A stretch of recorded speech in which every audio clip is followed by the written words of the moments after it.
जो मेल होता है उसमें प्राइमरी सेक्स ऑर्गन कौन होता है? टेस्टिस। कौन होता है? टेस्टिस का मतलब होता है व्रसन। क्या होता है? एक जोड़ी होती है क्या? ये उदर गुहा में स्थित ना होकर कौन सी गुहा में स्थित होगी? व्रसन गुहा में, या व्रसन कोश में, या स्क्रोटम में। पक्का? इसका तापमान कितना होता है? 2 से 2.5 डिग्री सेल्सियस कम होता है बॉडी टेम्परेचर से। पक्का?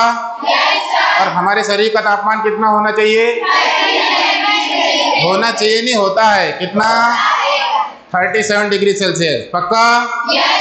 उसके बाद आपको मालूम होना चाहिए ये प्राइमरी सेक्स ऑर्गन होता है कौन किस चीज के लिए रिस्पॉन्सिबल होता है? स्पर्म का फॉर्मेशन। शुक्राणु का निर्माण करता है क्या ये? और शुक्राणु के निर्माण के लिए आपको मालूम होना चाहिए कौन से हार्मोन की जरूरत होती है? टेस्टोस्टेरॉन। और टेस्टोस्टेरॉन हार्मोन का उत्पादन जो कोशिकाएं करती हैं उनको क्या बोलेंगे? Ladies cell. क्या बोलेंगे? Ladies cell. पक्का? अब इसके बाद बताया था कि जो टेस्टिस होता है स्क्रोटम सेक्स से या व्रसन कोश से ऊपर की ओर उदर गुहा में जिस रस्सी के समान संरचना से जुड़ी रहती है उसको क्या बोलेंगे अपन? Spermatic cord. क्या बोलते हैं? बताया था इसको स्पर्मेटिक कार्ड बोलते हैं। और नीचे जिस लिगामेंट के द्वारा जुड़ा रहता है उसको क्या बोलेंगे अपन? गोबर्निकुलम लिगामेंट। क्या बोलेंगे?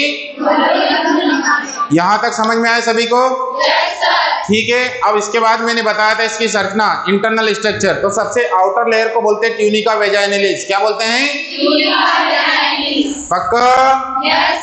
Tunica vaginalis. और अंदर वाले स्तर को क्या बोलेंगे? ट्यूनिका एल्बोजिनिया। कौन सा? और सबसे अंदर वाले स्तर को क्या बोलेंगे? ट्यूनिका वास्कुलोसम। आउटर वाले को क्या बोलेंगे? बीच वाले को क्या बोलेंगे? अंदर वाले को क्या बोलेंगे? ये तीनों लेयर जो होते हैं, तीनों स्तर जो होते हैं सुरक्षा का काम करते हैं। किसका काम करेंगे? यहाँ तक समझ में आ रहे सभी को? अब व्रसन के अंदर या टेस्टिस के अंदर जो छोटे छोटे कक्ष होते हैं जो जिनको अपन टेस्टिकुलर चैम्बर बोलते हैं। क्या बोलेंगे? या हिंदी में व्रसन कक्ष। क्या बोलेंगे?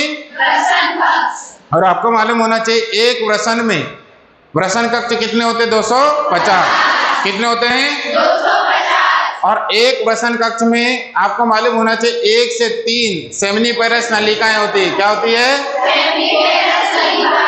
इसको अपन बोलते हैं टेस्टिस की फंक्शनल यूनिट। याद कर लेना, करेक्शन कर लेना। इसको व्रसन की क्रियात्मक इकाई बोलते हैं और यही शुक्राणु का निर्माण करने के लिए उत्तरदायी होती है। बताया था मैंने?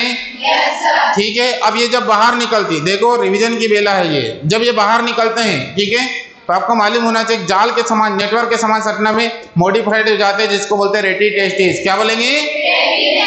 यहाँ तक समझ में आ रहा है सभी को? रेटी टेस्टिस के आगे वाला भाग जिसको हम बोलते हैं वास एपरेंसिया। क्या बोलेंगे? इसके थोड़े से आगे वाले भाग को क्या बोलेंगे अपन? एपिडिडाइमिस। क्या बोलेंगे? बोले तो शुक्राणु का कुछ समय के लिए इमरजेंसी आपातकालीन स्टोरेज कहाँ किया जाता है? एपिडिडाइमिस। पक्का? उसके बाद अपन आते हैं वास डिफरेंशिया शुक्रवाहिका में। किसमें? इसका उपयोग क्या होता है कि इसको काट के बांध दिया जाता है पुरुषों में, तो इसको बोलते हैं पुरुष नसबंदी अर्थात वेसेक्टोमी। क्या बोलेंगे?